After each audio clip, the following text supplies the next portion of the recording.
Today on eNEWS, how the Lethbridge College took part in a national men's health initiative, how the Lethbridge Food Bank has adapted to COVID-19 restrictions, and how local businesses are preparing for the Christmas season. Hello and welcome to eNEWS. I'm Jackson McGinn and here's today's top story. Businesses in downtown Lethbridge are gearing up for the Christmas shopping rush. For example, Black Friday has been an event that has long taken place in the States, but in recent years it has gained popularity in Canada as well, and is now considering the unofficial start, the holiday shopping. Local businesses are expecting customers to come out and get their Christmas shopping complete in the next coming weeks. Carson Marsouk reports. The sidewalks are busy in downtown Lethbridge as there is less than 1 month until the big day, and local businesses have started to see customers coming out and completing their Christmas shopping. The Sill and Soil, a local garden center in downtown Lethbridge, began operating in January of 2018 by attending different markets and using an online store. But in August of 2020, it made the switch to a downtown storefront location and is currently preparing for the Christmas season. From just like the conversations that I've been having with people, there has definitely been a lot of people already starting or finishing their Christmas shopping. So yeah, it's definitely happening already. Many people are shopping earlier to beat the crowds. The Sill and Soil is providing customers with sanitizer and masks are mandatory. Lee says the vibe that downtown offers with different markets and festivals attracted her to opening shop there. Feels like community down in downtown Lethbridge, and you can't beat the architecture. I have a beautiful brick wall in my store, beautiful west-facing windows, and a surprising amount of foot traffic comes my way. And when you're out shopping for Christmas, there is a list of local businesses that can use your support. The list has been posted to the Sill and Soil's social media pages. Umami Shop has also made new changes in preparation for the holiday season. Owner Patricia Liu says Umami Shop has transitioned its whole store online for people to shop from home, as well as cooking classes have gone virtual. We're a specialty store, so we see it affecting us immediately because a lot of products are coming from outside of Canada. So there's a supply chain problem. In preparation for the Christmas rush, Umami Shop has recently added gift certificates for customers to purchase. Local businesses in Lethbridge offer a wide range of gift ideas to choose from. There is a place, I think, for big box stores, but if you can, I would say local is an amazing option. Carson Marsouk, eNEWS.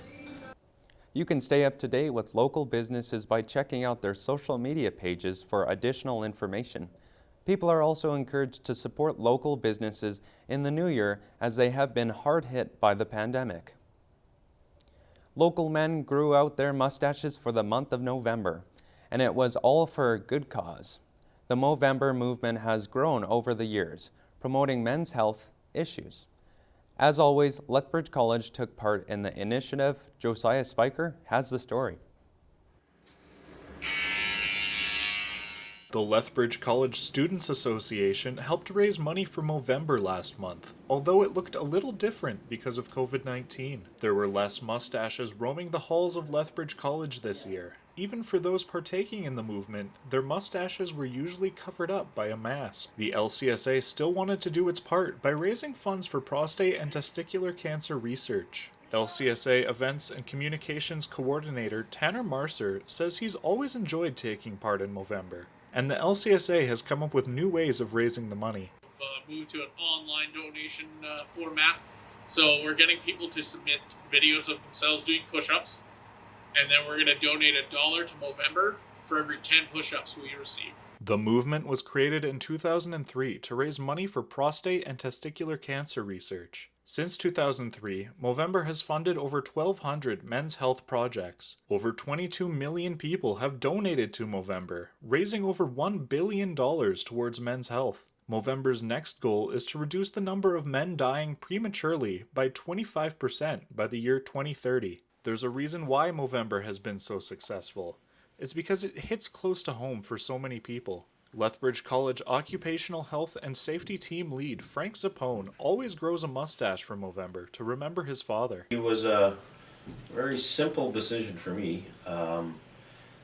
My dad passed away in 2005 due to prostate cancer, and it was on December 1st. Although Movember started as a way to raise money for prostate and testicular cancer, it has now grown. The movement also focuses on men's mental health, suicide prevention, and how to be a better father. Josiah Spiker, eNEWS. For anyone that may be struggling with mental health, the Lethbridge College Wellness Services is open Monday to Friday from 8 a.m. to 4 p.m. Food banks in Lethbridge have been working hard to prepare the demand they anticipate during the cold winter months. And thanks to the pandemic, the challenges are more significant this year. I looked into how COVID-19 is impacting local food banks and how they are coping. As a nonprofit organization, the Lethbridge Food Bank depends on donations from individuals and businesses. Since 1982, Lethbridge Food Bank has been supporting people with access to food and community resources to feed the need. Executive Director Marla Kanadi Tara says COVID-19 has had a huge impact on the food bank, especially in the way it operates.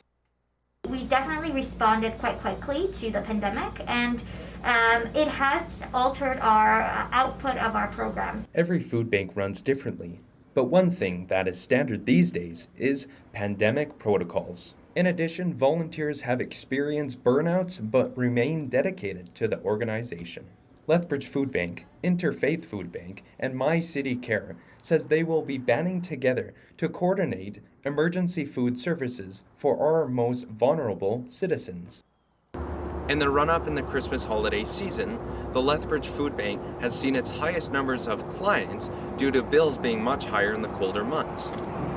Staff say cash donations are appreciated, but you can help in other ways as well. So there's definitely multiple different ways to be able to contribute to our organization. We encourage people to give their time through volunteering, donate food or non-perishable, perishable.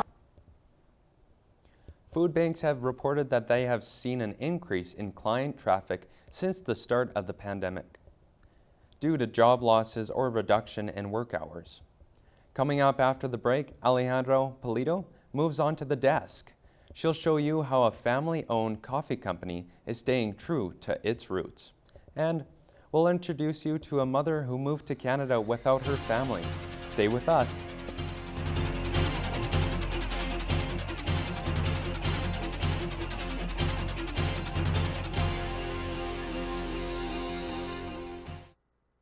The Lethbridge Food Bank works hard to help the Lethbridge community, and so can you. As an important part of the community, the Lethbridge Food Bank ensures a food security resource for those in need. The Lethbridge Food Bank is a nonprofit organization and depends on people like you to donate and volunteer. By donating any number of food items, you are helping your community. Cash donations are also very helpful and can be made through lethbridgefoodbank.ca. Donate or volunteer today and help make a difference by feeding the need. People all over Canada get dogs when they aren't ready for them. As a result, lots of dogs get surrendered to local organizations that work to rehome these fur babies. Dogs deserve their forever home, and that's where we come in. At Windy City Canine Rescue, our dogs go into our care until we find their perfect home. We're always looking for volunteers and foster families who love dogs. If you're interested in volunteering, contact us today at windycityrescue.com. Every year, the Salvation Army has many fundraisers. The Christmas Kettle campaign is one of the most important. The Christmas Kettle campaign raises money to provide practical and material assistance to people throughout the year. When you give to the Salvation Army, you are giving hope by investing in the future of people in need. If you would like to donate around Christmas time, just drop some change into the Salvation Army Christmas kettles around town, or donate online any other time of the year at salvationarmy.ca. The Salvation Army's Christmas Kettle campaign, helping those in need. Parents are a student's greatest resource, but sometimes you don't have all the answers. It can be difficult for your children to decide what to do after graduation. Career Transitions helps students make that decision by providing career exploration programs and services. With the opportunity to learn from industry professionals, your child can discover exciting careers and develop a plan to succeed. Career Transitions helps students develop the confidence they need to discover their dreams and make them a reality. Visit our website today at careersteps.ca to learn more about how you can help your child conquer their future. The Lethbridge Historical Society is a group dedicated to preserving the history of Lethbridge since 1888. We work in partnership with the city to put up plaques honoring historic buildings. By joining as a member, you can help ensure history is not forgotten. The Lethbridge Historical Society gives you a chance to write history in books and create fun events. Together, we can celebrate the past and change the future with Lethbridge Historical Society. You may even leave a mark on Lethbridge history. For more information, go to lethbridgehistory.org. Welcome back. I'm Alejandra Pulido. Canada is a country of immigrants, but in some cases, making the move here is not easy. For example, it took 6 years for a mother to finally reunite her family here in Lethbridge. Mario Cabradilla has more on her story. Mario? Yes, Ali. Canada is known to give many job opportunities to temporary foreign workers. But many foreign nationals have to leave their family for that chance to a better future. I had the opportunity to talk to a mother who had to leave her family to come and work here in Canada. It took 6 years for a Filipino permanent resident to reunite her family in Canada. 10 years ago, she came to the country, like many other immigrants, to find a better future. When I just moved in here, it was so difficult for me. There was a big culture shock comparing back home and in here. In the beginning, the biggest struggle she faced was coping with her loneliness.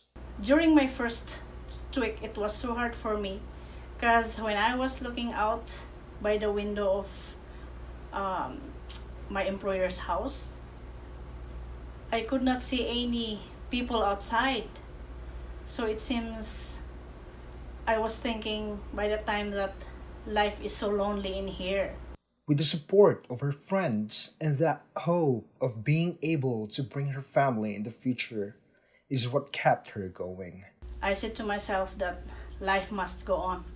Finally, after 6 years of waiting, the Canadian government approved her application for permanent residency.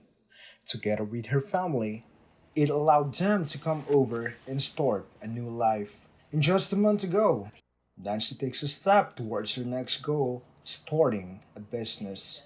Nancy collects parcels in Lethbridge before dropping them off to Calgary, avoiding the need for Filipinos living in Lethbridge to drive hours for their shipping needs.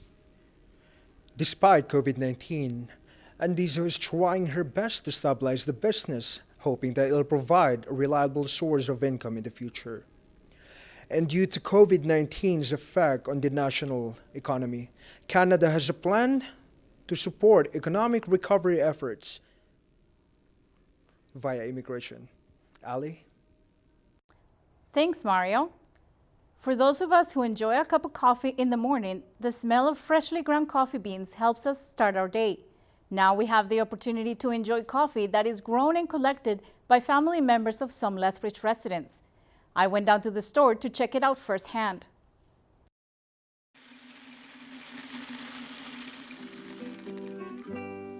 The smell of freshly roasted coffee lingers in the air.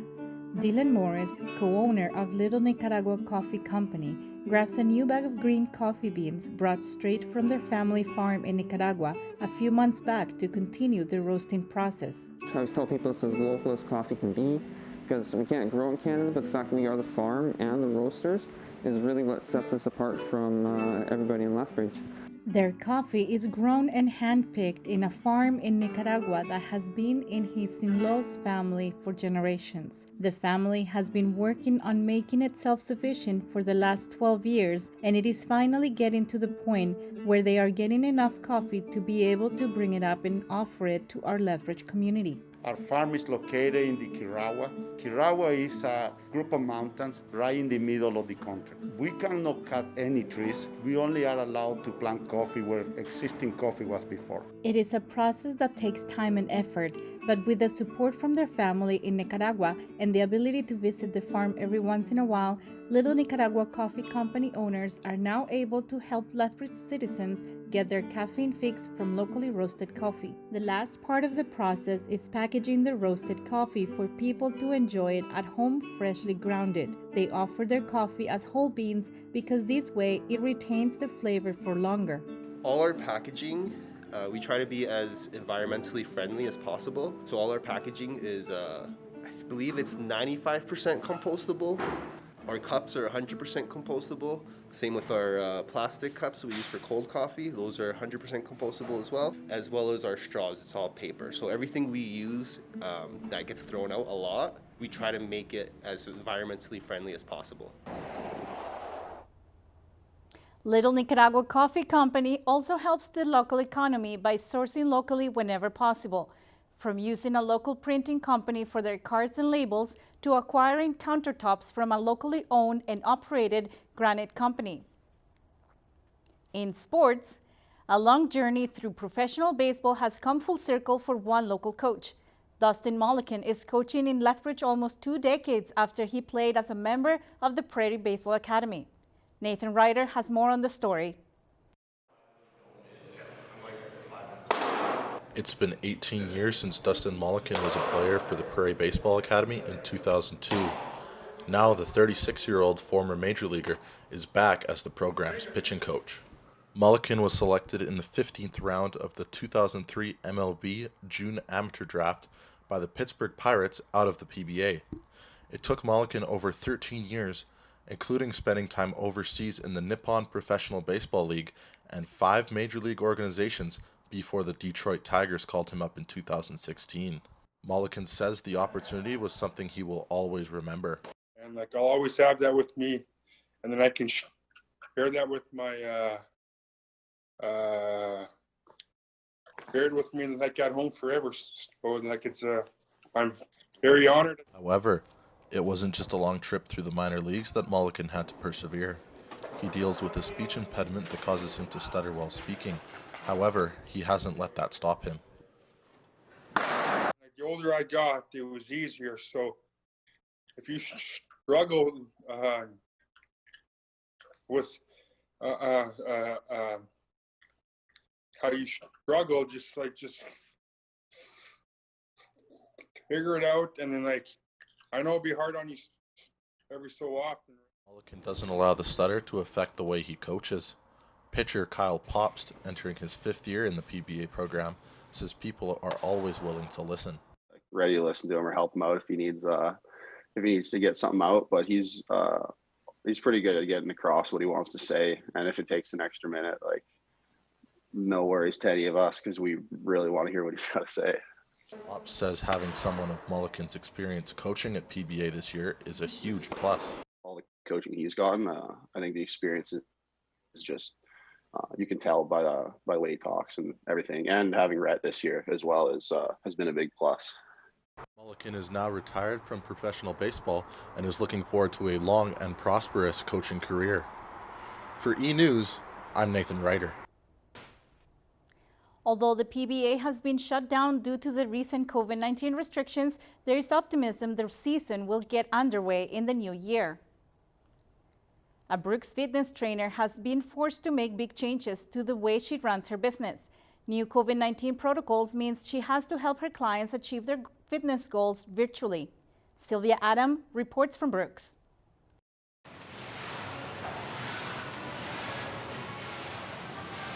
A fitness coach in Brooks, Alberta, Samantha Anderson has been running her own fitness training business for about 2 years now. As a child, Anderson was always active.